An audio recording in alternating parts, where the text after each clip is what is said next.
it seems as if this is twofold. Like, it is the responsibility of the student to ask the instructor what's allowed, what's not allowed, and it's the responsibility of the instructor to lay out what's allowed and what's not allowed. Because certain instructors will allow you to have an open book test. But if you do that in another instructor's class with the assumption, oh, I can do it, it'll be okay, you could very well ruin your entire academic career. And so the syllabus is what, so the professor will have the syllabus as the backup to say, I said no open book test. But the student is responsible for saying, because you're grown now, like you're no longer in high school, you're grown.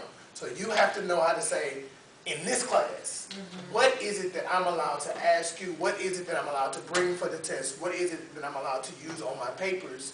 Because it creates a level of responsibility and accountability, but it also builds a relationship between the instructor and the student.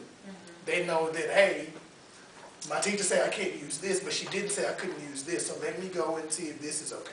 I think if you make it uniform, then you kill the magic of education and learning. Like, some classes don't need open book tests, but some of them do. Like, Deanie's biology class needs everything it can get and then some.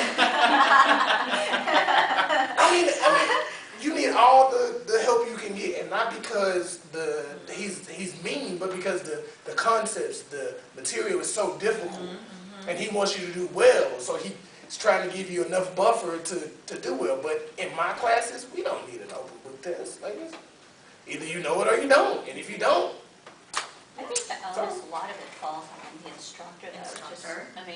Just to educate the students in that course what the requirements are, what will be tolerated, what will not be tolerated.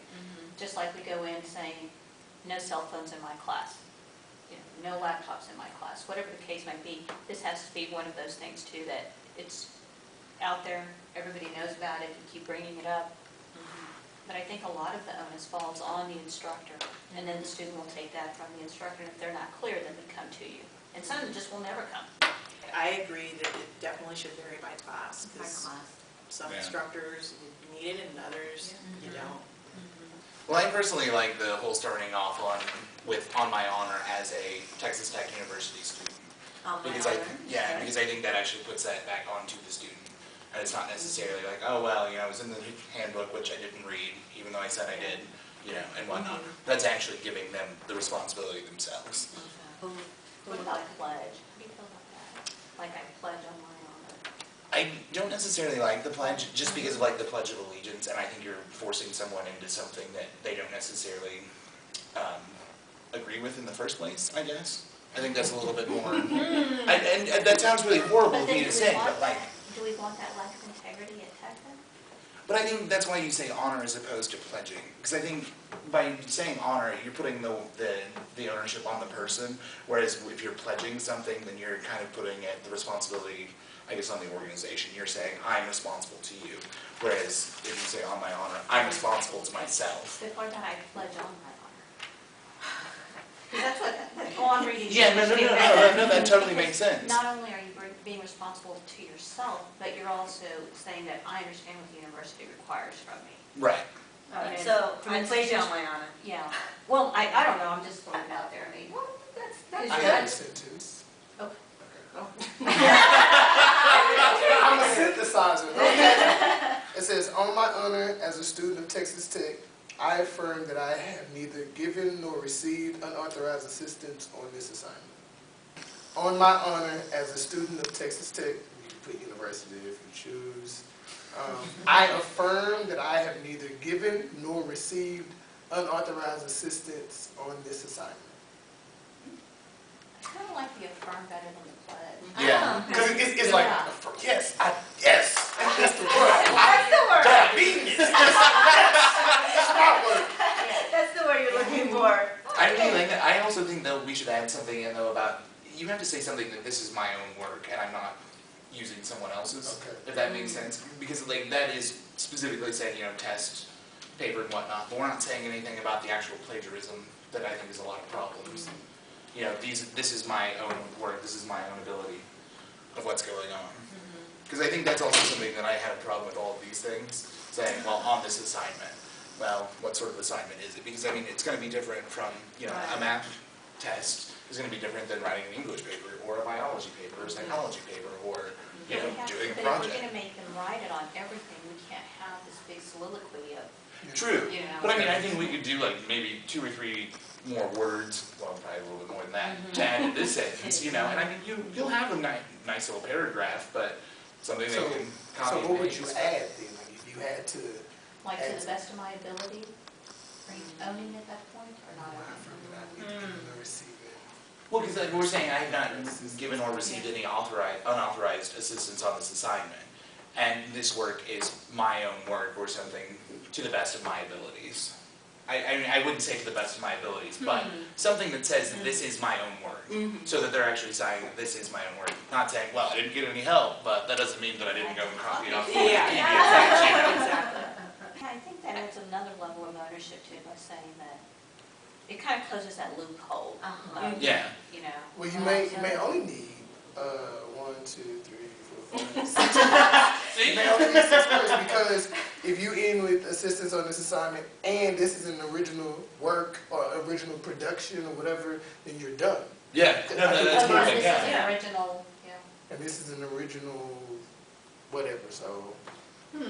And this is my own work or something, or original work, Okay, yeah. read out again, Okay. including the last sentence. Okay, so I had work, that's malleable as is much as On my honor as a student of Texas Tech University, I affirm that I have neither given nor received unauthorized assistance on this assignment, and this is an original work. Production sounds better. I don't know about production. Okay, so, because work seems flat, like it doesn't seem, It could be anything. yes, whatever. Yeah. so it doesn't, like it doesn't, Is there a source out for that? it's like No. work, creation. Or like this document. Or we could say, and this work, or well, I mean, we don't want to say. And by saying I attest, you're reaffirming that you're saying, and I also Yeah. am saying I'm doing this. Well, I find it kind of interesting that we're talking about specifically, I guess, academics, whenever we're talking about an honor code here. Obviously, we are a university, and that is our main purpose is education and whatnot.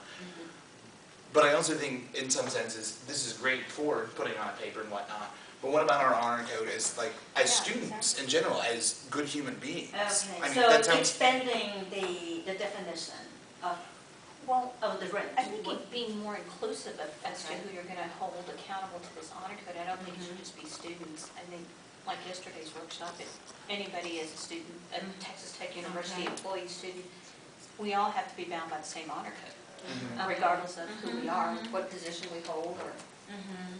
I think everybody, I'm thinking in particular of the times that I've sat through a class where I had an instructor actually teaching me, and you know, they're saying where some of this information is coming from, or they'll have a clip or like a quote, and I'm like, so where is that information coming from? I mean, it's technically intellectual property if it's coming from a different source, but if the instructor's not citing it, Mixed messages could come across. it Right. could, it could. And so I think, you know, along with what everybody else is saying, that we really should hold instructors and everybody else accountable as well. I think that we do our students a disservice when we assume that they know how to talk to and how to ask questions about things as it relates to academic integrity. Because I think when we go back to our initial, you know, situations with academics and higher education, we may have known, but we may have had someone take us aside and say, this is how you properly cite this. And so I would recommend that the university take on an educational model as it relates to academic integrity issues. So before we punish Johnny for, you know, before we expel him for the rest of his academic life, let's teach him. Let's go through a rehabilitation process. Like, do you know how to do this? You don't. Okay, so we're going to put you in the semester-long class where you learn how to do this, and I know you don't like it, but because you have one strike right here, you must learn how to do this. Because we don't want you to go and not succeed. You came here for a reason. You came here because you wanted to better yourself, and we want you to get that. Well, something like, and this may show my lack of knowledge of TTU, and I'm embarrassed to admit this, but like in my undergrad, we had 5 core values, I guess, that they repeatedly pounded into everyone's head. It was like responsibility, creativity, can't even tell you what the other 3 are now. So ingrained. Right, but I mean, but they had these core values that they expected every student to abide by. And they're like, well, you're not being responsible, this is what we expect out of our students. And so maybe that's something we should be looking at, is creating, not necessarily an honor code statement. I mean, yes, we should for our papers and whatnot, but I think we should also just create an honor code overall for our students that say, we expect this certain responsibility out of you, we expect this certain amount of work out of you, we expect this respect out of you towards both your instructors and your fellow students and whatnot.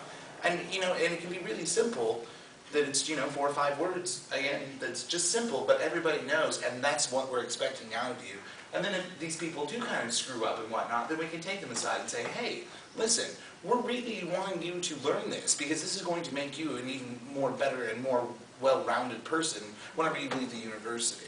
Because we shouldn't be just focusing, I mean, yes, we should focus on academics, but we should also focus on just life in general. You know, we need to produce humans, And I'm not... going to second that, because after yesterday's focus group, I'm going to admit that I went out to the website, the ethics website, to see what it said about how university defined what ethics. I had no idea there was like 5 bullet points on that website. So I, myself, I'm supposed to be instructing these kids on the honor code, but I'm as uneducated as they are. Because I had no idea. I was like, wow, I looked like a fool yesterday. I had no idea what the core ethics were for the university.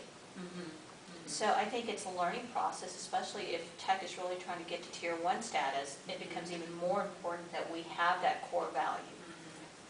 And it almost becomes an identity. Yeah. Yeah. This is what we stand for. Absolutely. And to become and be, you know, a member of Texas Tech, it's like you're taking on that identity and Right. really making it mean something. But But we I have to know about it first. I mean, I was foolish after yesterday. I was like, I didn't know any of this, you know.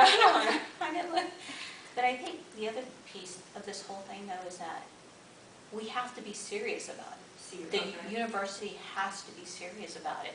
That it's going to be enforced. It's going to be, you know, watched or however, policed, for lack of a better word, because if it doesn't have any validity, and if the student knows it can come and jump at me and then go to the dean and, you know, it's going to be let go, then it really doesn't have a lot of validity to it.